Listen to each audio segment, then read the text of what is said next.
What would you do if you were a superhero? Would you find your local city and defend it from threats, both organic and mechanical? Would you fly through the skies an inspiration to all those who saw, working tirelessly to ensure the safety of everyone around you? This idea may appeal to many, but occasionally we need a break from the normal. Something different, a vacation, something to take us out of our daily routine.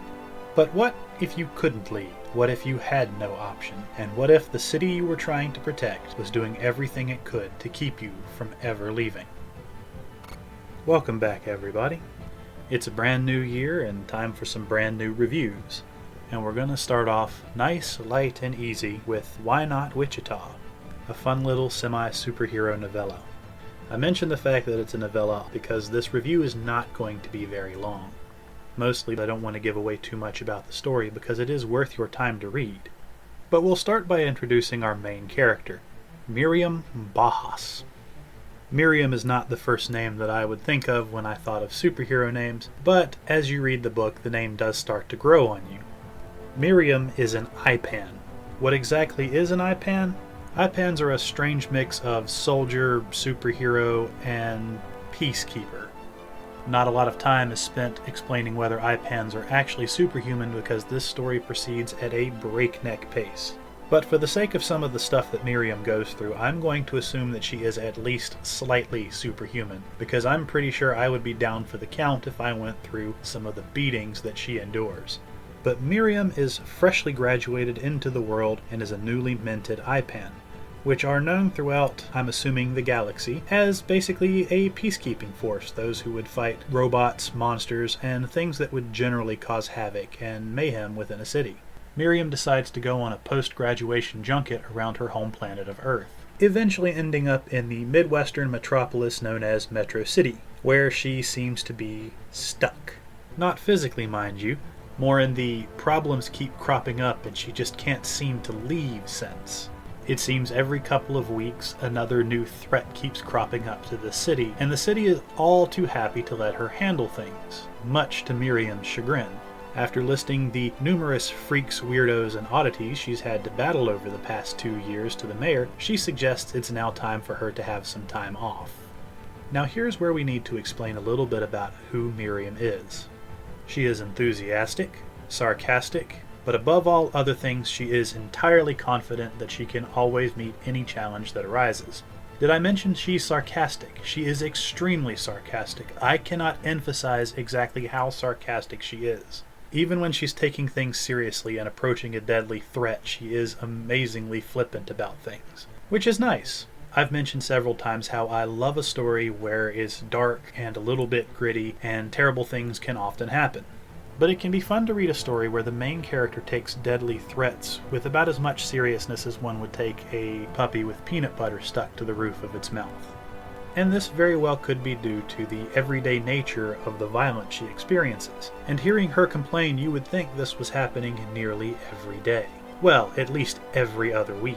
So Miriam decides that she's going to go on a vacation to somewhere completely boring, entirely devoid of the excitement and chaos that is her home in Metro City. She tells the mayor and her boyfriend, who are completely shocked that she would want to leave the city. But Miriam is as stubborn as she is sarcastic. Did I mention she's sarcastic? And she books a flight out of the city to the city of Wichita, because why not Wichita? Which is her logic for the whole vacation in the first place. Why go to Wichita? Why not go to Wichita? It's boring and not randomly attacked by giant monsters, which if that were a thing, I would also think, why not Wichita? Unfortunately for our intrepid hero, her cards and identification are all suddenly cancelled when she tries to board her flight. This immediately sets off a number of red flags, all of which point to the mayor, who would be one of the few people who would actually have the power to do this. After making the airline's customer service representative particularly uncomfortable, Miriam decides that there's more than one way to get out of the city, and decides to board the metro, where she is promptly and once again denied. After purchasing a black market bank card, she is allowed to almost board the train when automated security decides it is now time to arrest her. And here's where all the crazy fun begins.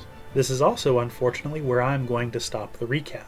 because what follows is a glorious series of melees involving probably one of the best crowd control weapons I have ever heard of, mainly the barf baton. A stun rod which, you guessed it, will make you barf, aside from also electrocuting you, because getting hit with a stun stick has to suck just a little bit more now that you have to go wash your clothes and smell like vomit.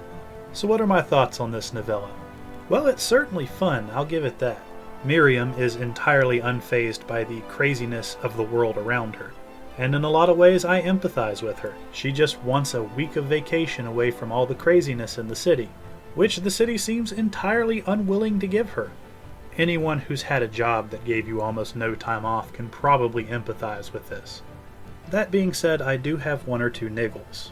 First of which is that there's a bit of a mystery set up as to why these monsters keep attacking the city, but there seems to be very little payoff in that particular question.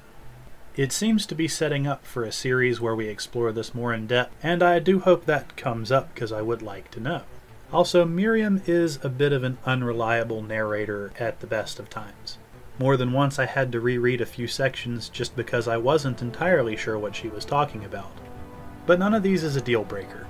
The story is extremely fast-paced. It's charming, it's witty, and it's just a fun afternoon read. And it won't take you long. I believe I finished the whole book in about 3 hours.